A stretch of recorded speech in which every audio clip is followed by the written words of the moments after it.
ang sikreto ni Juan Bautista? Magandang araw ng Sabado, kapanalig. Kapistahan ngayon ng kabanal-banalang ngalan ng ating Panginoong Hesus. Ito po si Sister Rose Agtarap ng Daughters of St. Paul para sa mabuting balita. Magnilay tayo sa Ebanghelyo ngayon.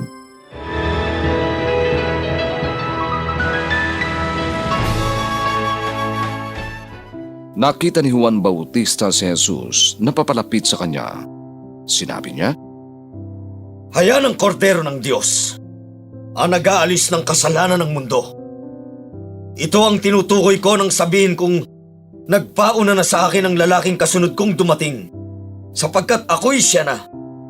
Hindi ko nga siya nakilala, pero dahil sa kanya, kaya ako pumaritong nagbibinyag sa tubig upang mahayag siya sa Israel." At nagpatotoo si Juan. Nakita ko ang espiritu na bumababa mula sa langit, gaya ng isang kalapati, at nanatili sa kanya.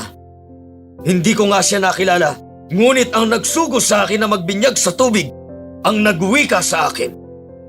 Kung kanino mo makita ang espiritong bumababa at nananatili sa kanya, siya ang magbibinyag sa Espiritu Santo. Nakita ko at pinatototohanan ko na siya ang hinirang ng Diyos.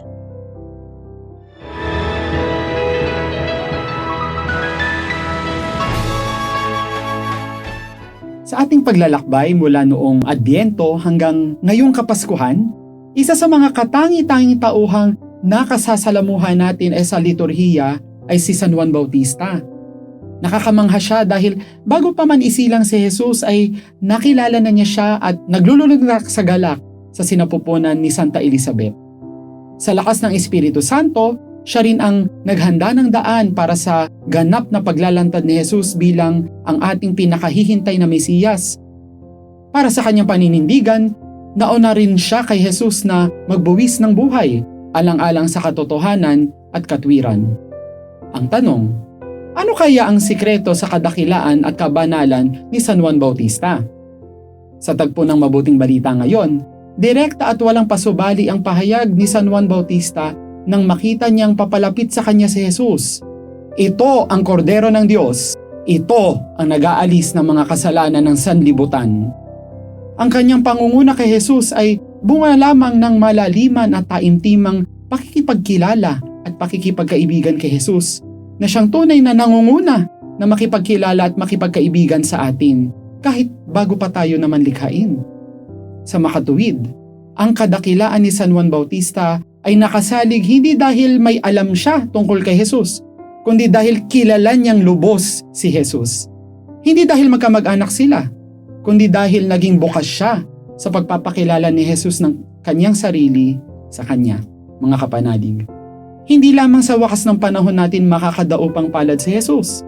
Sa katunayan, araw-araw siyang nagpapakilala sa atin sa iba't ibang anyo, mga taong nakakasalamuha, mga sitwasyong kinahaharap, at sa iba pang mga mumunting biyaya na marahil ay nakasanayan na natin kaya di na natin nahahalata.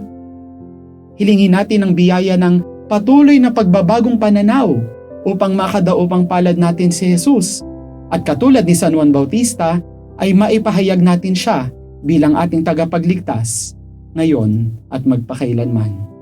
Amen. Mga kapanalig, maraming salamat po sa inyong suporta sa aming misyon, lalo na sa mga donors at sponsors ng mabuting balita.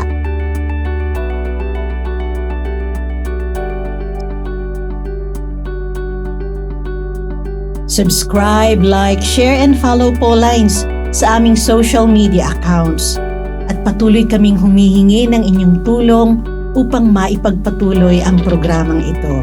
Maaari po ninyong ipadala ang inyong love offerings at donasyon sa aming donations channels. Makakaasa kayo na kasamang lagi ang inyong mga intensyon at kahilingan sa aming panalangin araw-araw. Ito pong muli si Sister Rose na nag-aanyaya sa inyong manalangin. Banal na sanggol, pinawi mo ang kadiliman sa sanlibutan noong dumating ang iyong liwanag sa aming buhay. Pasinagin mo sa amin ang iyong paglingap upang makapamuhay kami bilang mga kapatid mo, ngayon at kailanman. Amen.